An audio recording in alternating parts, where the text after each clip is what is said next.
Greek कला के आदर्श रूप की चर्चा करते हुए हमने नवशास्त्रीयतावाद को प्रारंभ किया था। अब हम देखेंगे कि 18वीं शताब्दी में बारोक और रोकोको कला शैलियों का विरोध जो आरंभ हुआ, उनके स्थान पर नवशास्त्रीयतावाद इंग्लैंड, फ्रांस तथा रोम में उत्पन्न होकर समस्त यूरोप में फैल गया था। इस नए आंदोलन में जहां बारोक कला और रोकोको कला शैलियों का विरोध था, वहीं प्राचीन रोम और यूनान की संस्कृति का भी सीधा संपर्क धीरे धीरे बनने लगा। इसने मध्यकालीन गौथिक तथा पुनरुत्थानकालिक इटली के शास्त्रीयतावादी यानी क्लासिकल कला रूपों का बहिष्कार किया। इस प्रकार यूनान तथा रोम के प्राचीन आचार्यों द्वारा कला के जो प्रथम सिद्धांत स्थित किए, वो नियोक्लासिसिज्म में पुनः याद किए गए थे। यह आंदोलन उन्हीं की ओर उन्मुख होकर प्रचलन में आया। नियोक्लासिसिज्म या नवशास्त्रीयतावाद ने यह सिद्ध करने की चेष्टा भी की कि आधुनिक कला एक परंपरा के निरंतर विकास के कारण अस्तित्व में नहीं आई, अपितु वर्तमान युग और सुदूर अतीत के सीधे संपर्क से विकसित हुई है। हमने पहले भी चर्चा की है कि जो सन 1738 में हरकुलिनियन और 1755 में पोम्पई नगरों की जो खोज और उत्खनन कार्य हुआ था, उससे इतना प्रभाव पड़ा था कि विंकलमान जैसे लेखक ने उस पे लेख लिखना प्रारंभ किया था, जिसकी चर्चा हमने की थी। पर आपको जानना भी ये जरूरी है कि हरकुलिनियन और पोम्पई नगर बहुत प्राचीन नगर थे और ज्वालामुखी के कारण ये समाप्त हो गए थे। ये पूरा शहर ही समाप्त हो गया था। पर जब इस पे उत्खनन का कार्य प्रारंभ हुआ तो इसमें बहुत से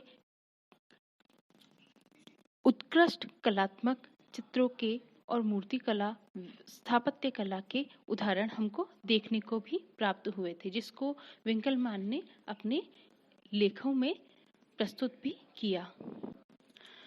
अब जो नियोक्लासिसिज्म था, यह आंदोलन सिद्धांतवादी ही ज्यादा रहा था और इसके जो प्रवर्तक कलाकृतियों में अपनी इच्छाओं को पूर्ण रूपेण उतार कर चित्रकला की स्थिति अन्य कलाओं से अलग रही और कभी-कभी अपने समकालीन स्वच्छतावादी या रोमांटिक जो आंदोलन थे से इनकी कृतियां घुल मिल सी गई थी। अंत में उसी में विलीन भी हो गई थी, जिसकी चर्चा हम आगे की कक्षा में करेंगे। फिर भी इस आंदोलन की प्रवृत्ति अनुसंधान तथा विश्लेषण के द्वारा कला के आधारभूत सिद्धांतों की स्थापना की ओर रही थी। नवशास्त्रीयतावाद के अंतर्गत जिन जिन विधाओं में प्रभाव दिखाई देता है, वे मुख्य रूप से हम देख सकते हैं कि प्रथम वास्तुकला, द्वितीय मूर्तिकला, तृतीय चित्रकला और चतुर्थ साहित्य कला में दिखाई देता है। वास्तुकला की बात करें तो इंग्लैंड में सर्वप्रथम इस प्रकार की प्रवृत्ति 1715 ईस्वी के लगभग भवन निर्माण कला से उत्पन्न हुई थी। इसे पैलेडियनिज्म भी कहा जाता है।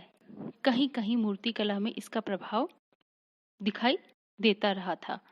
इस प्रकार के भवन का प्रारूप कल्पित करने वाला प्रथम कलाकार कैलिन कैम्पबेल था और जल्द ही वास्तुशिल्पियों ने उसकी अनुकृति भी आरंभ कर दी थी और अगले आने वाले 40 सालों तक ब्रिटेन की भवन कला इससे प्रभावित होती रही।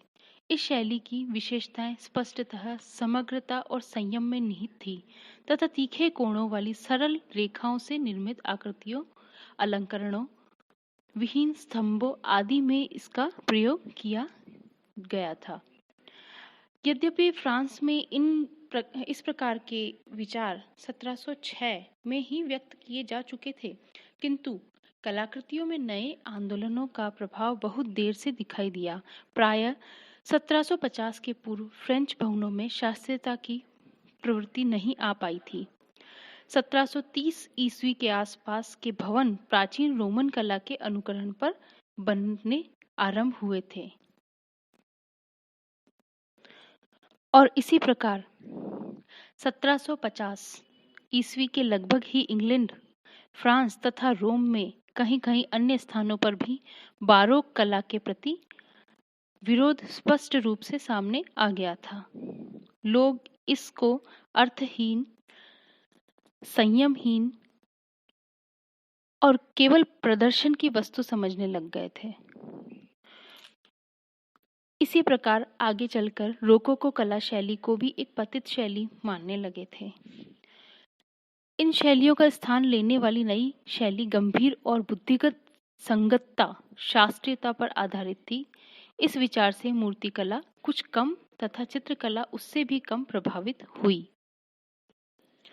अब हम मूर्तिकला की बात करते हैं कि एंटोनियो कैनोवा एक हम आर्किटेक्ट थे और जिनका वेनिस स्थित स्टूडियो भी 1774 के पूर्व ही आरंभ हो चुका था।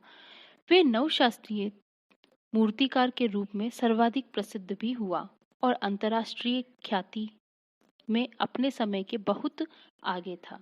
इसका आरंभिक कार्य 18वीं शताब्दी के फ्रेंच मूर्ति शिल्प की परंपरा में बहुत सजीव था, किंतु 1779 में नव शास्त्रीयतावादी सिद्धांतों की ओर भी उन्मुख हो गया था। उसने 1780 में नेपल्स तथा 1781 में रोम की यात्रा भी की। हमने देखा है कि इस समय कलाकार अपनी कला जागृति हेतु कला संबंधित जो भी स्थान थे वहाँ पे यात्राएं करते थे। उसी के अंतर्गत उसने भी यात्रा की, जहाँ पर हैमिल्टन से प्रभावित हुआ। 1782 से 1792 के मध्य उसने पोप क्लीमेंट 13वें तथा 14वें के अतिरिक्त एपिस्टोली के स्मारकों में भी काम किया। 1797 में फ्रेंच आक्रमण के कारण उसे वियन भागना पड़ा, जहां उसे मोरिया क्रिस्टीना के स्मारक का काम भी प्राप्त हुआ था और 1802 में नेपोलियन के निमंत्रण पर वह पेरिस गया और वहां नेपोलियन की एक आवक्ष प्रतिमा जीवित मॉडल से निर्मित की। उसने नेपोलियन की एक अश्वारूढ़ कांस्य की प्रतिमा भी बनाई और सम्राट की 2 विशाल मूर्तियां बनाई, जिसमें एक कांस्य की तथा एक संगमरमर की थी। प्रथम मिलान में तथा दूसरी लंदन में स्थित है। 1807 में आरंभ किया गया नेल्सन स्मारक का कार्य अधूरा ही उसने छोड़ दिया था और उसकी सर्वोत्तम मूर्ति नेपोलियन की बहन पॉलिन बोनापार्ट बोर्जिज की है, जो वीनस के रूप में 1808 में उसने बनाई थी। 1815 में उसे पोप द्वारा फ्रेंच सेना द्वारा लूटी गई कलाकृतियों को लाने या वापस लेकर आया था के लिए रोम भेजा गया।